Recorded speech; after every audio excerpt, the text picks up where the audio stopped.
കള്ളുടിച്ച അച്ഛൻ്റെ അടുത്ത് പോയിട്ടല്ലേ ഈ പണി കിട്ടിയത്?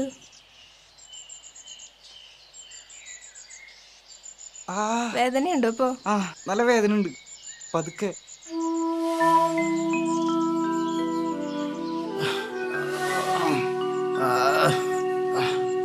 വീട്ടുകാരൊക്കെ ചത്തുപോയാ?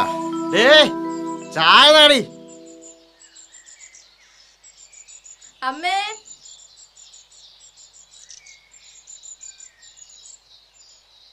കൊണ്ട് കൊടുക്ക്.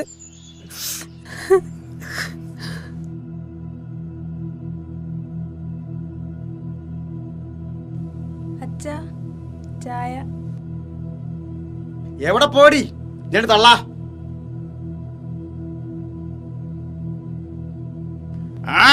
അയ്യോ, എന്തൊന്ന് ചായടി.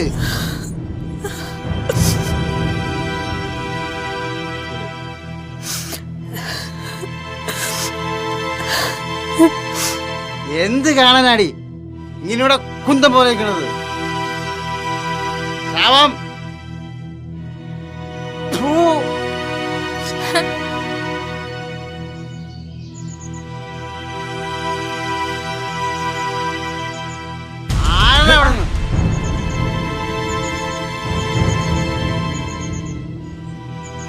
ചേട്ടാ, മോനെ, ചേട്ടാ.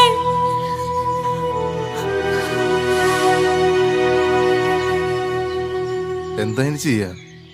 സന്തോഷിന്റെ കാര്യം വെച്ചിട്ട് ഒരു സമാധാനവും ഇല്ല. ഇവനിങ്ങനെ ചെയ്യാൻ തുടങ്ങിയ എന്താ ചെയ്യാ? ഇന്നലെ രാത്രിയും കുടിച്ചു വന്ന് പോരല്ലോ ഓളയും കുട്ടികളൊക്കെ തല്ലി ചതിച്ചിരിക്കുന്നു. തല്ല് മാത്രല്ല അയ്യപ്പാ, വീട്ടിലെ സാധനങ്ങളൊക്കെ വന്ന് നശിപ്പിച്ചേക്കുന്നു. അതൊക്കെ ഞാൻ അറിഞ്ഞിരിക്കണു. ഇനിയിപ്പോ എന്താ ചെയ്യാ? ഇനി എന്ത് ചെയ്യാനാ രാജു? നമ്മൾ ഒരുപാട് ശ്രമിച്ചില്ലേ അവനെ ഈ മുടിഞ്ഞ കുടിയിൽ നിന്നും മാറ്റാൻ. എന്നിട്ടും അറിയോ? ഇല്ല. ഇനിയിപ്പോ കുടിച്ച് തീരട്ടെ, അല്ലാതെ എന്താ പറയാനാ? അങ്ങനെ പറയല്ലേ വിനോദേ. കുടിക്കാത്ത അവനെ കുടിപ്പിച്ചത് നമ്മളാ, അല്ല ഞാനാണ്. അവനെ മാത്രമല്ല നിങ്ങളെയും. എനിക്ക് അങ്ങനെ ചിന്തിക്കാൻ പറ്റുമല്ലോ വിനോദേ. എങ്ങനെയെങ്കിലും അവനതിൽ നിന്ന് മാറ്റിയേ പറ്റൂ. അതിനിപ്പം ഞങ്ങളൊന്നും ഇപ്പോൾ കുടിക്കുന്നില്ലല്ലോ. എത്ര അധികം കുടിക്കുന്ന ആളായിരുന്നു ഞാൻ മാറിയില്ലേ? ഞാൻ മാത്രമല്ല, ഒരുപാട് ആളുകളുടെ കൂടി നീ ഇടപെട്ട് നിർത്തിയില്ലേ? അതെ, ഇവനെ മാറ്റിയെടുക്കാൻ നമ്മൾ ഒരുപാട് ശ്രമിച്ചതല്ലേ. ഇനിയിപ്പോ വിധിക്ക് വിട്ടുകൊടുക്കല്ലാതെ എന്ത് ചെയ്യാൻ പറ്റും? അവനങ്ങനെ വിധിക്ക് വിട്ടുകൊടുക്കാൻ എനിക്ക് പറ്റില്ല. ഒരു വിധിയുടെ പേരിൽ അനുഭവിക്കുന്നവനാണ് ഞാൻ. എന്റെ അനുഭവം അവനെന്നല്ല, ഒരാൾക്കുണ്ടാവാൻ ഞാൻ ഒതുക്കില്ല. ഞാൻ പോട്ടെ. നാളെ പാലക്കാട് ഒരു വൈദ്യരെ കാണാൻ പോകണം.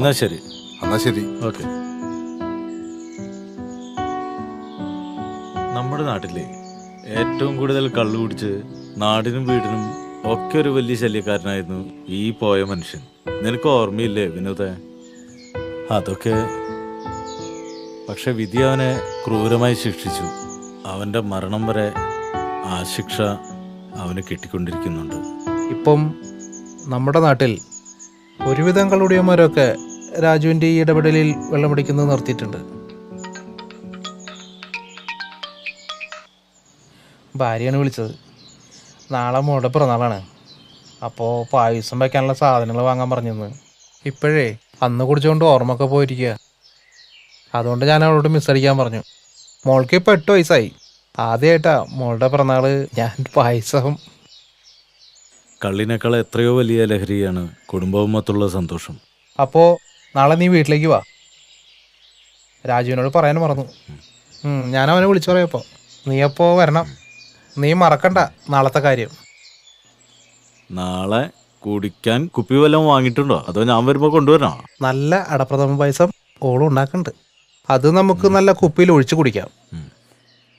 തൊട്ടുകൂട്ടാൻ നല്ല മാങ്ങച്ചാറുണ്ട്.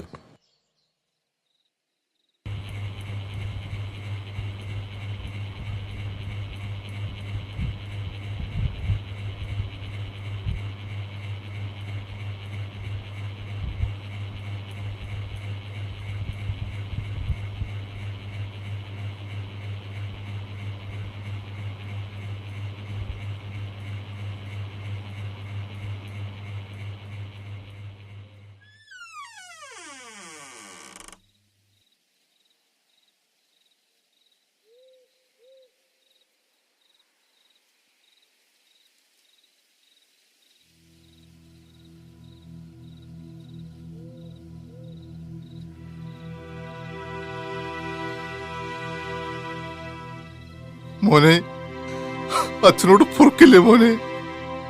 നിന്റെ ഈ അവസ്ഥയ്ക്ക് കാരണം ഞാനല്ലേ? അന്ന് ഞാൻ കുടിക്കാതെ വന്നിരുന്നെങ്കിൽ നിനക്ക് ഇങ്ങനെ കിടക്കേണ്ടി വരില്ലായിരുന്നല്ലോ മോനെ. അന്ന് നീ എന്തിനാടാ എന്റെ മുന്നിൽ വന്ന് നിന്നത്? ഈ കൈ കൊണ്ടല്ലേ കുടിച്ചു വന്ന് നിന്നെ ഞാൻ തള്ളിയത്. പിന്നെ നീ എണീറ്റില്ലല്ലോ മോനെ. മോനെ അനന്തു, നിനക്കെന്നോട് ദേഷ്യം തോന്നില്ലേ മോനെ?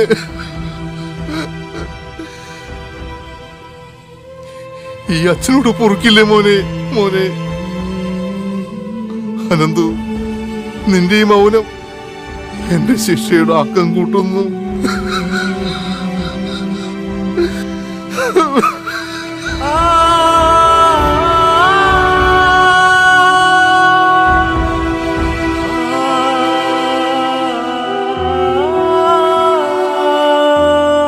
ചേട്ടൻ വിഷമിക്കണ്ട. അവൻ നമ്മുടെ മോനല്ലേ, അവന്റെ കാര്യങ്ങളൊക്കെ നോക്കുമെന്ന് അവനറിയാലോ. ചേട്ടൻ വിഷമിക്കല്ലേ. ഇല്ല അച്ഛ, ഞാൻ എത്ര തവണ പറഞ്ഞു എനിക്ക് അച്ഛനോട് ഒരു ദേഷ്യവുമില്ല. മറിച്ച് എനിക്കെല്ലാം സന്തോഷമാണ്. ഇപ്പോൾ അച്ഛൻ കള്ളുടിക്കുന്നില്ലല്ലോ, അമ്മയെ തല്ലുന്നില്ല. നമ്മുടെ കുടുംബം വളരെ സന്തോഷമായിട്ടിരിക്കുന്നു. എനിക്ക് ഈ കാലുകൊണ്ട് ഫുട്ബോൾ കളിക്കാൻ കഴിയുന്നില്ല. ആ ഒരു ചെറിയ വിഷമം, അത് സാരമില്ല. അതിലുപരി ഒരുപാട് പേരുടെ കള്ളു കുടിക്കുന്ന സ്വഭാവം അച്ഛൻ നിർത്തിച്ചു. ഇതൊക്കെ പോരെ എനിക്ക്. പിന്നെ ഞാനെന്തിനാ ഉണ്ടെന്നത്? ഇപ്പം എൻ്റെ ഏറ്റവും വലിയ കൂട്ട് അല്ല, ആശ്വാസം ഈ മൗനമാണ്.